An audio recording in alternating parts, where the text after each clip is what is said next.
Bismillahirrahmanirrahim. Assalamualaikum warahmatullahi wabarakatuh.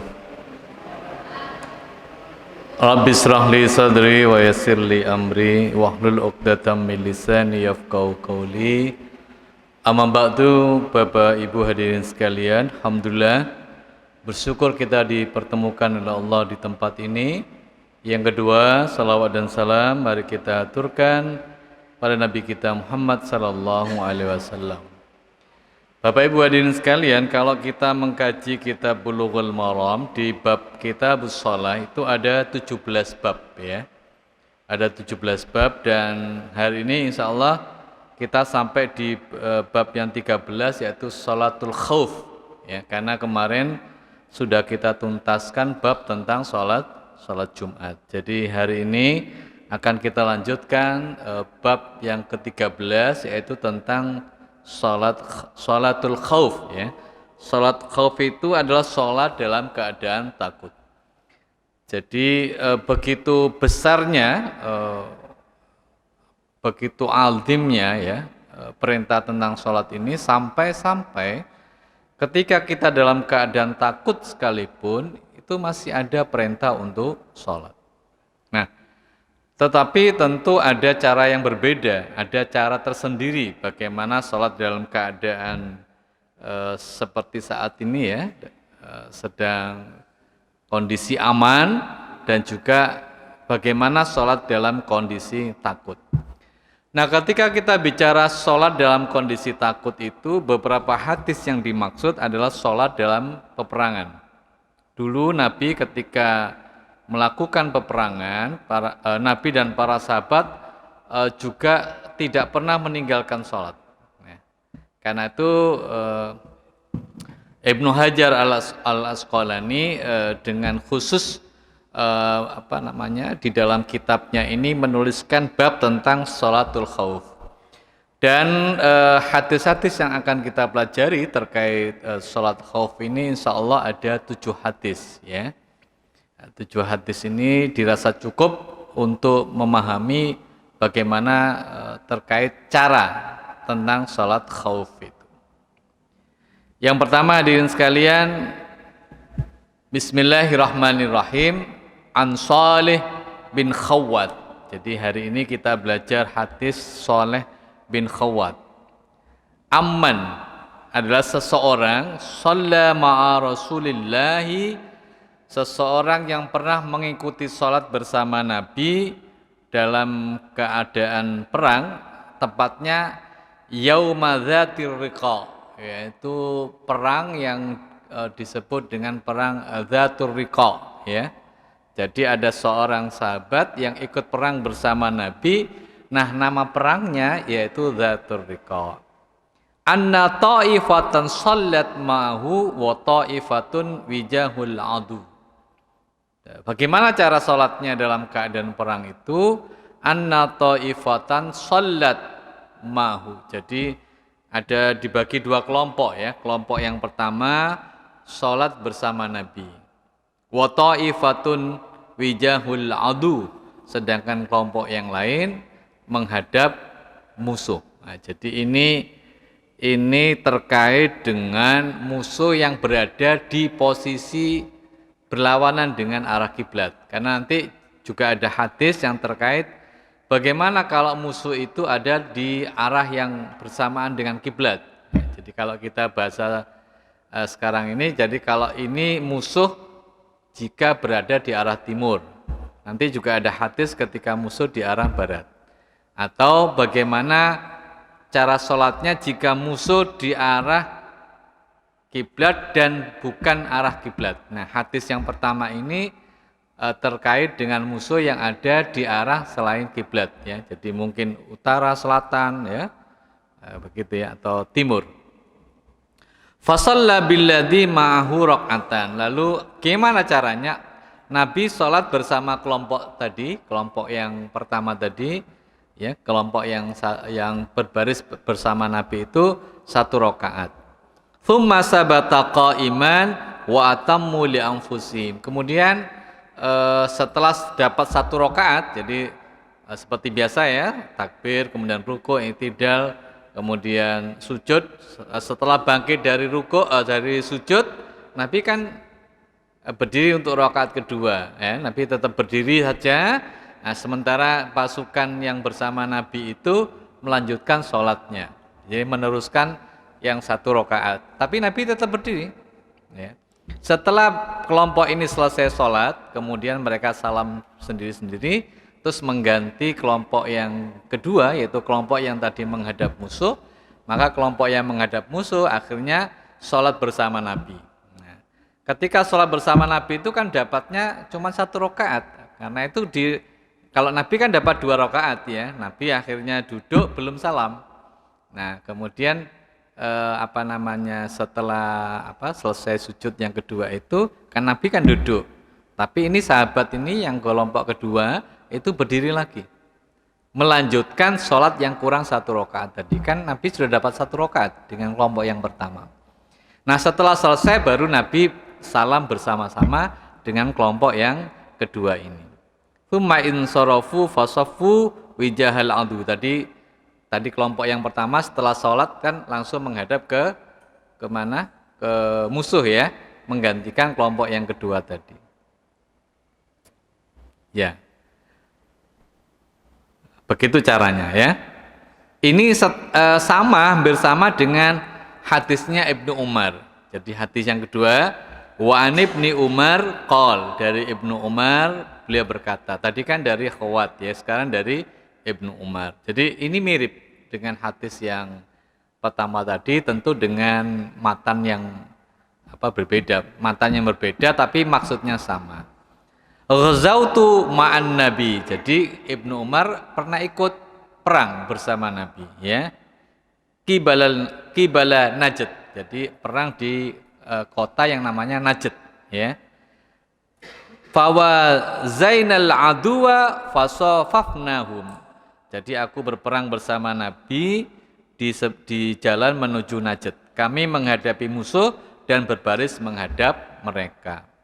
Faqama Rasulullah yusalli bina. Nabi kemudian berdiri menghadap kiblat, sholat bersama kami, selain bersama yang menghadap musuh.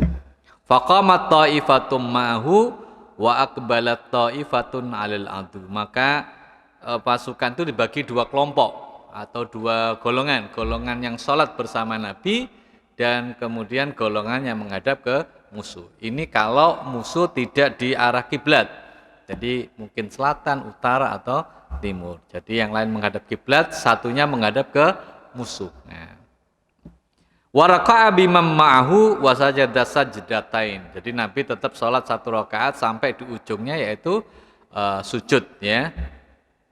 Tsumma sallama faqama kullu wahidin minhum. Jadi kemudian mereka sama seperti awalnya itu, kemudian mereka melanjutkan sendiri, kemudian mereka salam, faqama kullu wahidin minhum, kemudian berdiri masing-masing di antara mereka mengganti pasukan sebelumnya itu. Untuk apa? Berjaga-jaga. Karena yang jaga tadi kan belum sholat. Nah, kemudian dia melanjutkan ikut bersama Nabi. Faraka li nafsi raq'atan wa sajada sajdatain. Dia rakaat sendiri, kemudian sujud sendiri baru salam tadi ya. Jadi kalau saya ringkaskan 2 hadis ini, karena 2 hadis ini kan sama ya, bicara terkait bagaimana sholat dalam keadaan takut jika musuh tidak berada di arah kiblat. Jadi yang pertama, Nabi membagi jamaah menjadi 2. Satu menghadap musuh, yang satu sholat bersama Nabi. Atau saya sebut 2 kelompok ya, kelompok 1 sholat bersama Nabi, kelompok 2 menghadap musuh. Sampai sini paham ya? Jadi ada 2 kelompok. Kelompok 1 yang saat itu sholat bersama Nabi, terus kelompok kedua, saya sebut kelompok 1, kelompok 2 ya, supaya jenengan mudah memahami. Kelompok 1 ikut jamaah dengan Nabi, kelompok 2 menghadap musuh. Ya. Nah, apa yang dilakukan kelompok 1? Kelompok 1 ini sholat bersama Nabi 1 rakaat. Ya. Jadi ikut bersama Nabi 1 rakaat. Jadi takbir, kemudian ruku, i'tidal, sujud 2 kali kan, terus mereka berdiri ya. Sama ikut berdiri juga. berdiri untuk rakaat yang kedua. Nah, cuman ketika di rakaat yang kedua itu pasukan ini melanjutkan sholat sendiri, ya, sholat sendiri. Nah, Nabi gimana? Nabi tetap berdiri, ya, Nabi tetap berdiri. Tapi kelompok yang pertama ini melanjutkan sholatnya, yaitu sholat maksudnya melanjutkan ke rakaat kedua, kemudian salam. Setelah salam selesai, kemudian mereka berganti dengan kelompok kedua. Nah, kelompok kedua kan belum sholat, sedangkan Nabi sudah dapat 1 rakaat, maka kelompok yang kedua ini ikut sholat bersama Nabi. Nah, ketika Nabi selesai sujud yang kedua kan Nabi duduk. Karena Nabi dapat 2 rakaat, ya. Nah, sementara jamaah kelompok 2 kan belum selesai. Maka apa yang dilakukan? Maka mereka nambah sendiri sampai 1 rakaat lagi, kemudian setelah sujud mereka duduk. Nah, saat duduk itu mereka membaca tahiyat sama-sama dengan Nabi, kemudian salam bersama-sama. Itu cara yang pertama jika musuh tidak ada di arah kiblat. Paham sampai sini? Paham ya? Ya, nanti kalau masih kurang paham ditanyakan lagi. Nah, sekarang yang kedua ini dari Jabir. Ya, tadi dari Ibnu Umar, sekarang dari Jabir. Hadis yang ketiga. Dari Jabir, wa'an Jabir, dari Jabir. Apa kata Jabir? Syahidtu ma'a Rasulillahi sholatal khauf. Jadi Jabir ikut sholat khauf bersama Nabi. Fasaffafna saffaini saffa khalfa Rasulillahi wal aduwu bainana wa bainal kiblah. Nah, ini kalau seandainya musuh ada di arah kiblat. Jadi kami baris 2 barisan, ya, atau di sini tetap saya istilahkan kelompok 1 dan kelompok 2. Tapi bedanya dengan yang tadi, yang di sholat ini 2 kelompok ini sama-sama menghadap ke kiblat. Loh, kok begitu Pak? Lah ya musuhnya di kiblat, arah di posisi kiblat. Jadi 2 kelompok ini sama-sama menghadap kiblat semua, ya, karena musuhnya ada di arah kiblat, ya. Jadi fasaffafna saffaini, jadi membagi 2 kelompok. Jadi Nabi sudah bagi, yuk kelompok 1, yuk kelompok 2, begitu ya. Wal adu bainana wa bainal kiblat. Sementara musuh itu ada di arah kiblat. Nah, gimana caranya? Fakabbaron nabiyyu wa kabbarna jami'an. Ketika Nabi takbir, maka kami semua ikut takbir. Ya, kelompok 1 takbir, kelompok 2 takbir. Jadi semua takbir. Tsumma raka'a wa raka'na jami'an. Ketika Nabi ruku, kami ruku juga. Semua kelompok tadi ruku, kelompok 1 ruku, kelompok 2 ruku. Tsumma rafa'a ra'sahu, kemudian kami iktidal. Rafa'a itu mengangkat, ra'sa itu kepala. Ya, kita nyebutnya iktidal. Tsumma rafa'a ra'sahu minar ruku'i wa rafa'na jami'an. Ketika tadi kan rukuk semua, ketika rafa'a ra'sahu, ketika iktidal, semua ikut iktidal. Tsumma in hadara bis sujudi wa safful ladzi yalihi. Tapi ketika sujud, yang sujud itu kelompok yang pertama saja. Nah, kelompok yang kedua itu tetap berdiri menghadap ke kiblat karena musuhnya ada di kiblat. Jadi yang ikut sujud bersama Nabi yaitu kelompok yang pertama. Nah, sedangkan kelompok kedua tidak ikut sujud. Nah, berarti kelompok kedua kan baru dapat belum menuntaskan sholatnya, ya. Nah, gitu. Jadi pokoknya ketika sujud, yang ikut sujud kelompok 1, kelompok 2 berdiri. Wa qama safful muakhkhar fi nahril adu. Kemudian sedangkan barisan lain tetap berdiri menghadap musuh. Tadi saya katakan ya, wa qama safful muakhkhar fi nahril adu. Jadi kelompok 2 tetap berdiri menghadap ke musuh.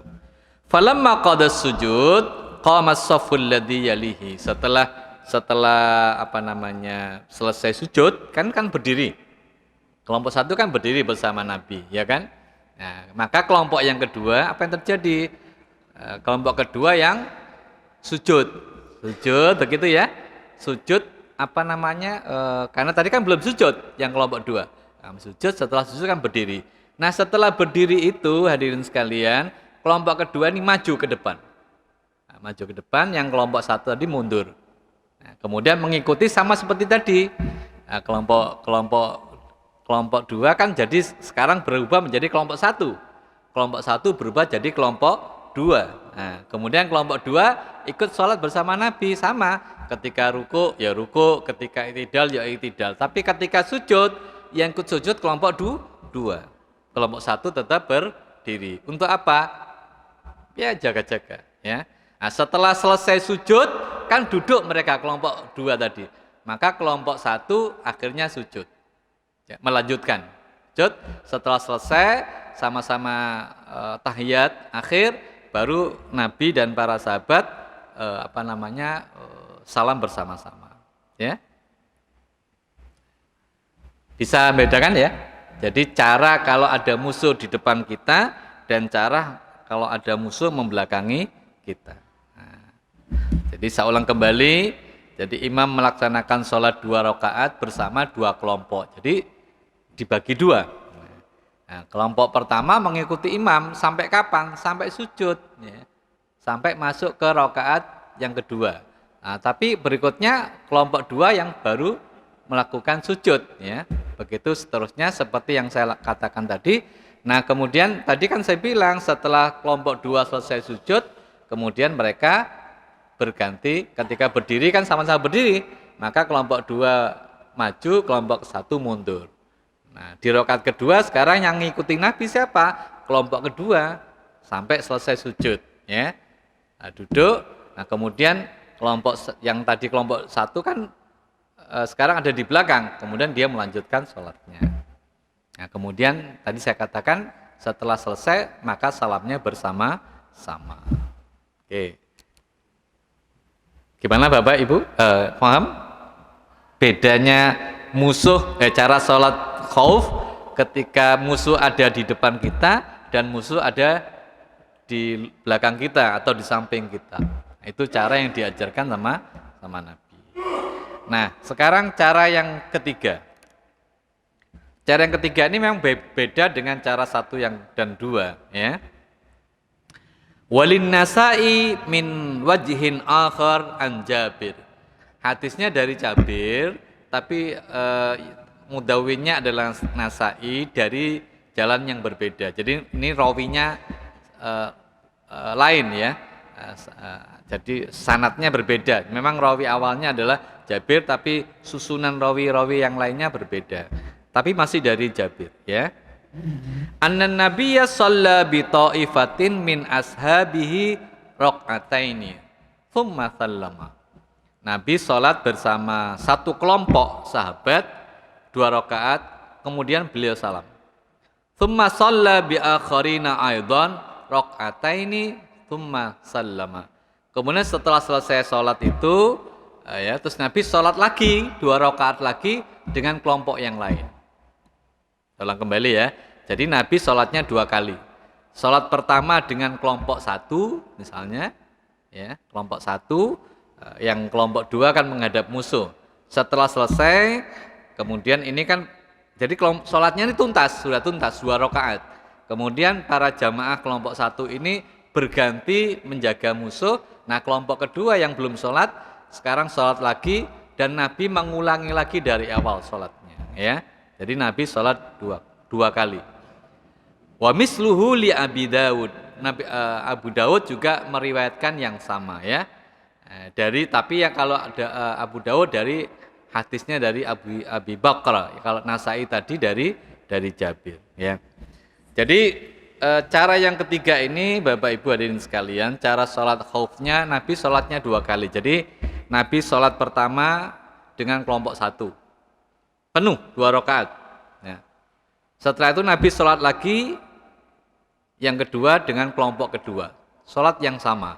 Jadi Nabi sholatnya 2 kali. Oleh karena itu berdasarkan hadis ini ulama-ulama fikih mengatakan bahwa boleh kita itu makmum kepada orang yang sholat sunnah, ya.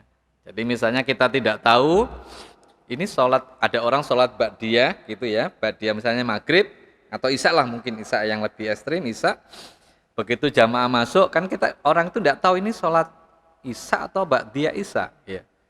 Kalaupun dia tahu pun tidak apa-apa, apalagi tidak tahu. Walaupun tahu pun boleh. Jadi kalau misalnya kan ini jamaah sudah selesai, dia ingin dapat pahala jamaah, kan dia ikut jamaah kepada orang yang sholat tadi. Walaupun sholatnya sholat ba'diyah. Atau begini, misalnya Anda sudah sholat isya di sini, ya, sholat isya di sini. Istri di rumah kan, sholatnya di rumah. Begitu nyampe rumah, bapak tanya kepada istri, wis sholat tahu? Karena waktu jenengan pulang, istri sedang nonton TV misalnya. Terus istri jawabnya gini, belum sholat. Nah, sementara jenengan bapak-bapak ini kan sudah sholat isya di sini ya. Maka ulama hadis boleh ya, kalau mengajak istri lagi untuk sholat. Dengan catatan, sholat yang bapak ibu lakukan, yang kedua tadi namanya sholat sunnah. Atau statusnya sholat sunnah. Maaf ya, statusnya sholat sunnah. Atau pahalanya sholat sunnah. Nah, jadi kan bapak sholat 2 kali. Sholat isya di masjid, kemudian sholat lagi di rumah.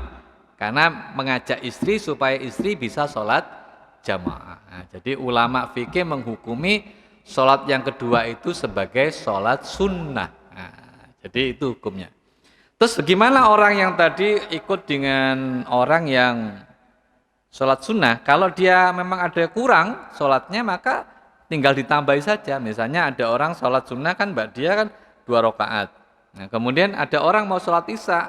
Nah, kalau ngikut tadi kan cuma dapat 2, maka 2-nya dia nambahi sendiri.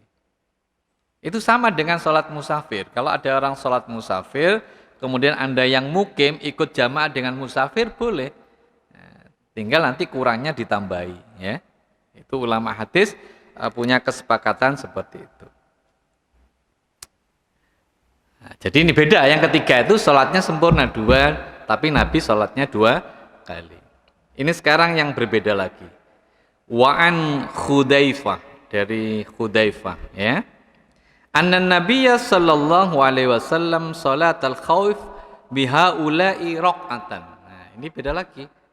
Nah, jadi hadis ini mengatakan bahwa Nabi ketika sholat khauf itu tidak 2 rakaat, tapi cuma 1 rakaat.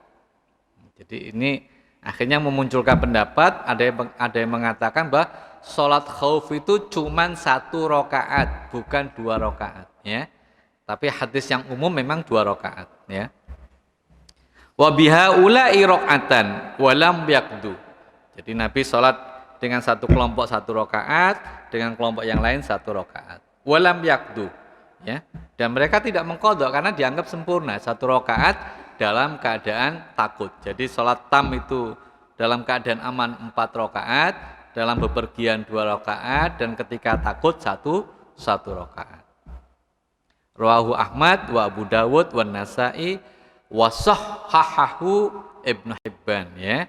Dari riwayat Ahmad, Abu Dawud dan Nasa'i, dan hadis ini disahihkan oleh Ibnu Hibban. Wa misluhu inda Ibnu Huzaimah an Ibni Abbas, dan ada hadis yang mirip seperti ini, ya, dari Ibnu Huzaimah, dan hadisnya dari Ibnu Abbas. Jadi Ibnu Abbas memang mengatakan Nabi kalau sholat khauf itu cuma 1 rakaat. Oke. Ini pendapat. Nah, tapi memang umumnya sholat itu 2 rakaat, ya. Oke. Sekarang berikutnya hadis yang ke-6, ya. Wa an Ibnu Umar radhiyallahu anhuma qala Rasul sallallahu alaihi wasallam salatul khaufi raq'atan ala ayyi wajhin kana. Pokoknya salat khauf, salat dalam keadaan takut itu cuma 1 rakaat, ya. Bagaimanapun keadaannya. Pokok kalau niatnya itu salat khauf, salat dalam keadaan takut itu cuma 1 rakaat. Rawahu Bazzar bi isnadin dhaif. Tapi yang dari ini, dari yang ada kata-kata sholatul khauf raq'atan ala ayyi wajhin, itu yang diriwayatkan oleh Bazzar itu sanadnya dhaif, ya. Nah, tentu hadirin sekalian, terkait dengan sholat khauf yang 1 rakaat, tentu ini menyelisih beberapa hadis sebelumnya. Karena hadis sebelumnya kan 2 rakaat ya. Ya. Kemudian di sini disampaikan bahwa tadi kan Ibnu Abbas mengatakan, kalau Ibnu Abbas itu mengatakan kalau Ibnu Umar kan 2 rakaat gitu. Dan hadis-hadis sebelumnya 2 rakaat. Kalau Ibnu Abbas mengatakan 1 rakaat. Kalau kita cek dari hadisnya Ibnu Abbas begini. Faradallahu ta'ala as-salata ala lisani nabiyyikum sallallahu alaihi wasallam fil hadar arba'an. Jadi salat itu adalah suatu amalan yang diperintahkan atas Nabi untuk umatnya itu dalam keadaan hadar atau hadir atau mukim, dalam keadaan aman, itu fil hadar arba'an, 4. Wa fis safar, ketika dalam bepergian, dari yang 4 menjadi 2. Wa fil khaufi rakaatan. Ini hadisnya Ibnu Abbas. Jadi Ibnu Abbas kemudian menyampaikan seperti yang diriwayatkan oleh Bazzar tadi, bahwa sholat khauf itu 1 rakaat. Karena apa? Menurut Ibnu Abbas, sholat dalam keadaan hadir itu memang 4 rakaat, ya. Zuhur, asar, gitu, isya itu 4 rakaat. Tapi kalau dalam bepergian itu sholat yang asalnya 4 menjadi 2. Dan sholat dalam keadaan takut yang asalnya 4 jadi 2 tadi, terus kemudian diringkas lagi menjadi 1. Ya, ini pendapat. Jadi pendapatnya Ibnu Abbas. Kalau Ibnu Umar tadi kan termasuk khawat, Ibnu Khawat tadi kan 2 rakaat. Nah sekarang terkait dengan sujud sahwi. Jadi bagaimana kalau misalnya sholat khauf kemudian ada salahnya, ada kekeliruannya. Memang ada hadis yang mengatakan begini. Wa anhu itu maknanya sama seperti hadis sebelumnya. Dari mana? Ibnu Abbas. Ibnu Abbas mengatakan wa anhu marfu'an. Marfu'an itu maknanya hadisnya sampai kepada Nabi. Apa dikatakan? Laisa fi sholatil khaufi sahwun. Jadi salat khauf itu tidak ada sujud sahwinya, ya. Akhrajahu Daruqutni bi isnadin dhaif. Tapi kalimat yang mengatakan atau matan hadis yang mengatakan bahwa tidak ada salat khauf, tidak ada sujud sahwi dalam salat khauf itu sanadnya dianggap dhaif, ya. Kenapa? Karena secara umum sholat khauf itu kan sama dengan sholat-sholat pada umumnya. Jadi sholat pada umumnya gimana? Ya sholat kalau ada kekeliruan maka kita disunahkan sujud sahwi. Walaupun sujud sahwi itu kan sebetulnya juga sunnah. Misalnya ada kesalahan terus kita tidak sujud sahwi gimana? Ya tidak apa-apa. Jadi sujud sahwi itu bukan rukunnya sholat, tapi bagian dari sunnah. Nah, jadi hadirin sekalian, saya ulang kembali terkait dengan sholat khauf ini, memang kan jarang ya orang melaksanakan sholat khauf itu jarang, ya. Ya kalau mengacu kepada, kalau bicara hadis ini memaknai sholat khauf itu kan sholat dalam peperangan. Tetapi kalau kita bicara sholatul khauf itu maknanya sholat dalam keadaan takut. Nah, kalau konteksnya sholat dalam keadaan takut itu maknanya beda dengan sholat dalam keadaan perang. Kan maknanya takut di sini kan sholat dalam peperangan. Karena kenapa takut? Karena menghadapi musuh. Nah, sekarang pertanyaannya bagaimana kalau sholat dalam keadaan takut ada gempa? Apa itu masuk dalam sholatul khauf?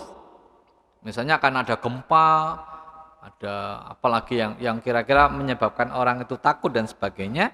Nah, ada ulama yang mengatakan itu juga termasuk. Nah, jadi misalnya karena ada gempa begitu ya kan, terus ada takut ya. Kalau mau sholat ya modelnya begini. Seperti yang dikatakan oleh Nabi tadi. Tapi ulama-ulama fikih sepakat mengatakan sholatul khauf itu umumnya sholat dalam keadaan perang. Nah sekarang karena kita ini ya, kalau di negara kita ini kan, terutama Indonesia kan tidak ada wamil ya. Tidak ada wajib militer karena jumlah kita sudah sangat banyak sekali ya. Sekitar berapa? Indonesia ini kan sekitar 270 jutaan ya. Tapi kalau seperti negara Korea itu kan butuh, karena masyarakatnya sedikit sehingga pemerintahnya kan masih membutuhkan wajib militer untuk masyarakatnya ya. Nah, kalau di Indonesia ini mudah-mudahan ya tidak sampai terjadi perang ya. Nah, kalaupun perang ya mungkin saudara-saudara kita yang wajib perang itu kan Kalau kita di Indonesia ini kan sudah ada ya, yaitu yang mewakili yaitu tentara ya. Karena kalau sipil kan tidak ikut perang ya, sudah tentara lah.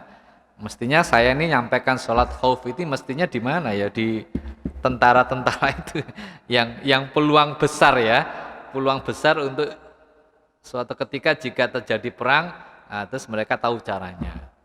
Terus kalau kita gimana Pak, kok ada materi tentang sholat khauf ya?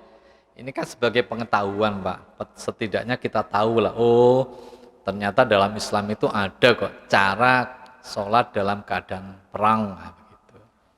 Nah, jadi sebetulnya bab ini lebih pantas, lebih pas ya, kalau saya terangkan di depan para prajurit gitu ya. Jadi prajurit yang mau berangkat ke medan perang, terus saya sampaikan ini. Jadi prajurit-prajurit itu tidak sampai meninggalkan sholat. Saya khawatir, hanya khawatir saja. Jangan-jangan karena alasan itu terus mereka tidak mengerjakan sholat. Mungkin mohon maaf barangkali belum tahu ilmunya ya. Nah, sayangnya kita yang tidak ikut perang yang tahu ilmunya, ya kan. Nah, tapi apapun lah suatu ketika mungkin Anda bisa sampaikan ilmu ini kepada keluarga yang sekarang sedang jadi prajurit dan bersiap-siap di medan tempur, baik tempur yang sesungguhnya atau mungkin latihan tempur. Kan prajurit-prajurit kita ini kan juga ada latihan-latihannya ya, latihan tempur dan sebagainya. Nah, demikian Bapak Ibu hadirin sekalian, insya Allah kita sudah tuntaskan di bab ini. Ya, kita masih banyak waktu sehingga kita bisa berdiskusi, terutama bab sholat khauf. Tapi kalau seandainya ada pertanyaan-pertanyaan lain yang di luar tema ini ya, insya Allah kalau saya bisa jawab akan saya jawab. Ya, saya ulang kembali. Ini bab tentang sholat khauf ya, yang sering kita definisikan khauf itu adalah sholat dalam peperangan. Ada pertanyaan?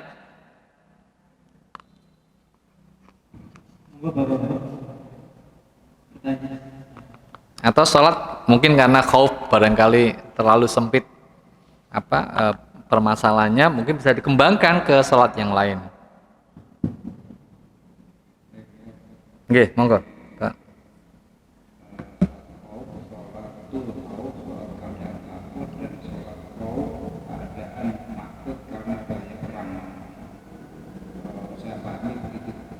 Nah, karena ini juga penting buat kita, mungkin suatu saat kita juga perang.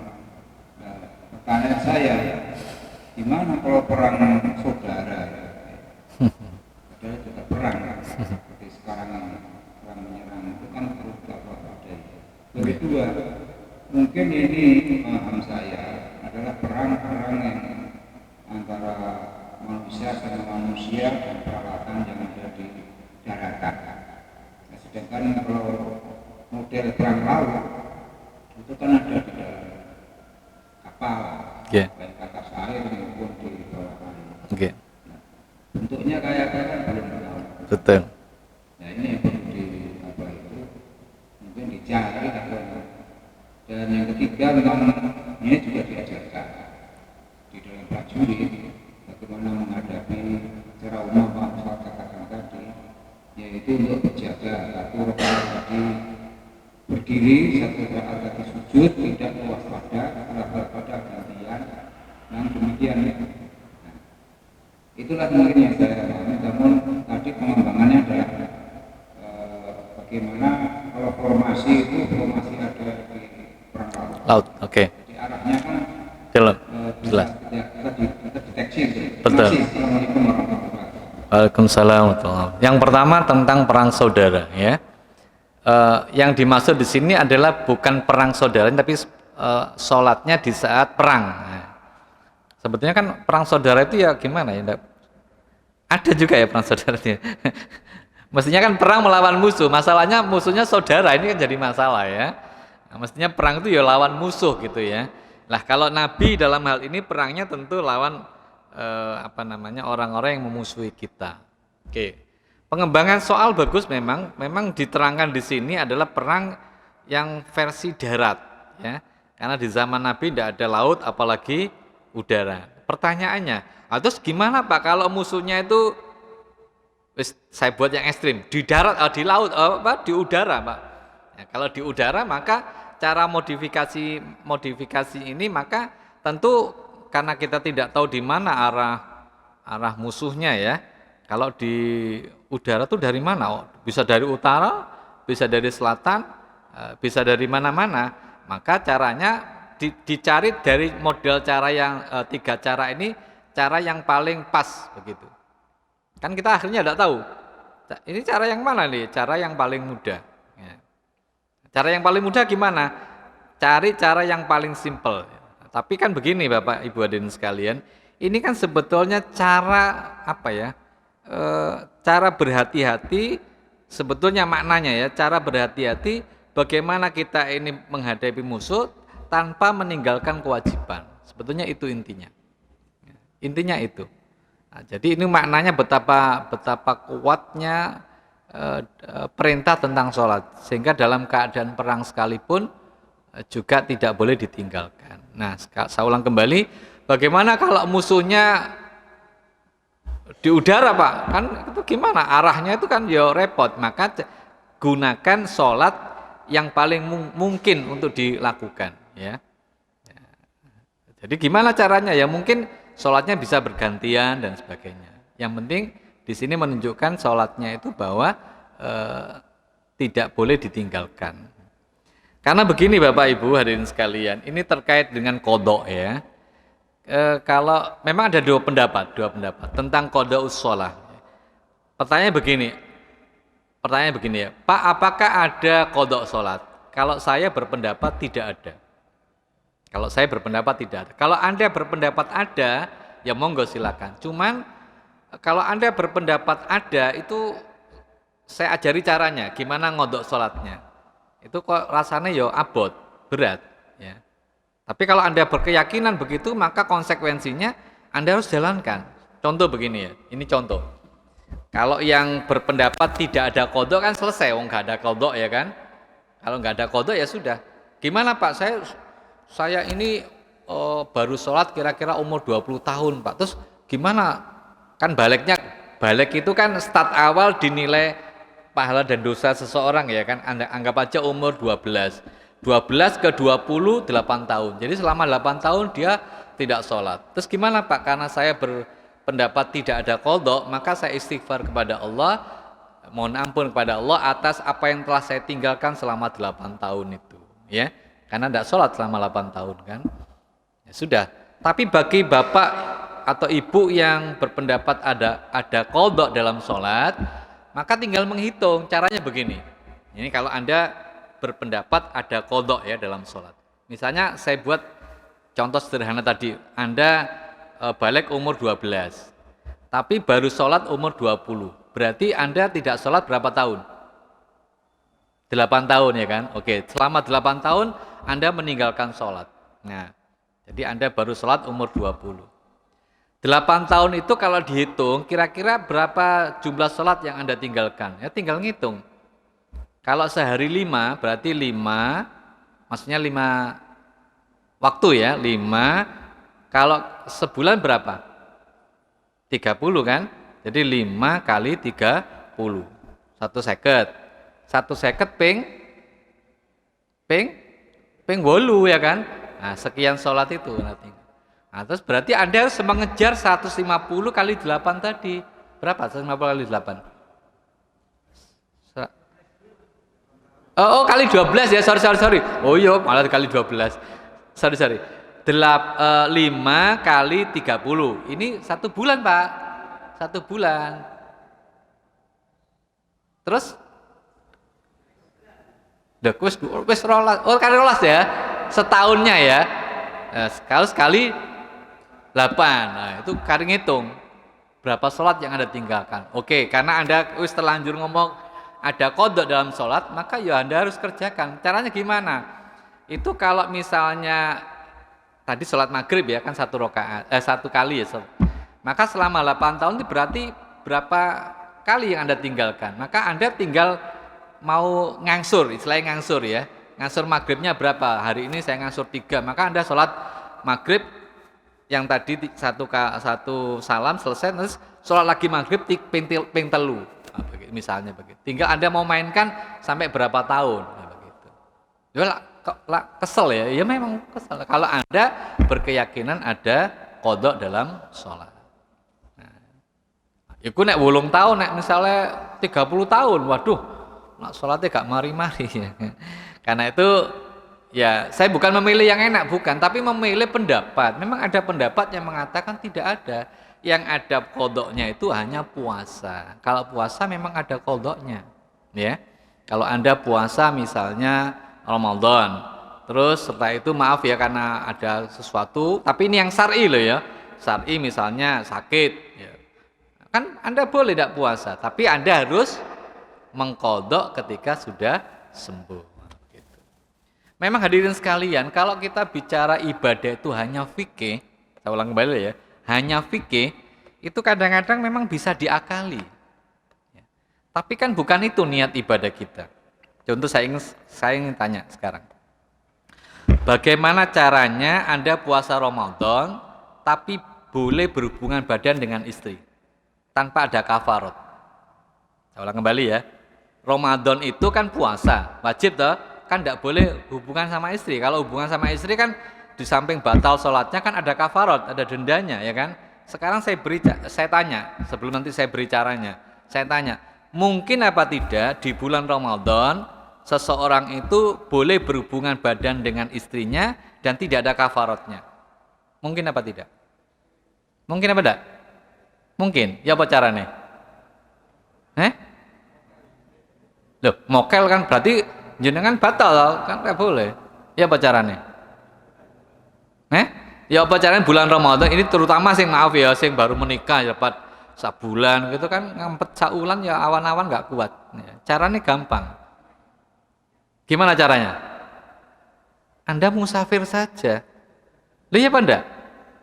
Misalnya awan-awan jam 12 weteng gak kuat terus kepingin hubungan sama istri, caranya gampang. Adik nang di nang Malang ya, nang Malang. Malang kan butuh 2 jam loh. Sampai di situ kan status Anda sebagai musafir. Lah musafir itu kan boleh makan. Boleh enggak? Musafir itu boleh enggak puasa? Boleh. Nah, karena boleh tidak puasa kan berarti bebas. Mau apa saja. Maksudnya mau makan, mau minum, hubungan suami istri kan boleh tanpa ada kafaratnya. Nah, iya kan? Nah, itu kalau mau ngakali hukum gitu loh ya. Nah, itu kan. Tapi secara hukum fikih benar, orang yang musafir boleh enggak tidak puasa? Boleh apa tidak? Boleh kan? Secara hukum loh ya. Dan loh tadi Bapak kan gak lapo-lapo nang Malang, tapi kan saya secara hukum fikih karena saya pergi ke Malang kan status saya sebagai musafir, betul kan? Nah, karena saya musafir boleh kan makan? Jangan makan, hubungan sama istri juga boleh. Dan itu halal gitu loh ya, secara hukum halal. Dilindungi oleh undang-undang fikih gitu loh ya. Nah, enggak ada batal, enggak. Cuman status Anda kan ada puasa yang bolong gitu ya, yang lobang yang nanti harus ditambal. Nah, itu namanya qadha ketika di luar Ramadan. Nah, begitu. Gimana Bapak? Jelas? Jangan ngaji dengan saya tambah bingung apa tambah paham?